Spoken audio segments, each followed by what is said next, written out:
ដីបងប្អូនទាំងអស់គ្នានេះជាកម្មវិធីក្រុមការងារធ្វើការស្វែងចោលបេតុងនៅបាតឃ្លាំងដើម្បីការពារទឹកមុនណាអញ្ចឹងទីតាំងឃ្លាំងនេះគាត់ត្រៀមធ្វើការស្តុកអីវ៉ាន់ដល់បាទអញ្ចឹងគាត់ធ្វើការការពារជៀសវាងការទីបំផ្លាញរបស់សត្វកាឌីដោយសារគាត់មានបន្លែឈើ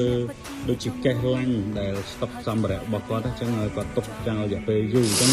ពេលខ្លះវាអាចហានិភ័យจากតនឹងចរាស៊ីខូចអីវ៉ាន់ខូចកេះខូច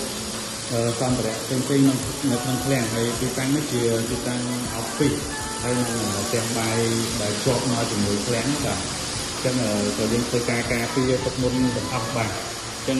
យើងធ្វើការចាស់ការ៉ូកន្លែងដែលមានការ៉ូបាទហើយបញ្ចូលទឹកថ្នាំហើយក្នុងការនេះយើងធ្វើការបញ្ចូលទឹកថ្នាំ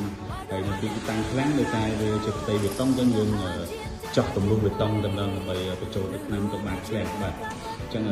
ទៅបងប្អូននឹងត្រូវការសេវាកម្មមួយទៅនឹងឃ្លាំងសាងសង់ថ្មី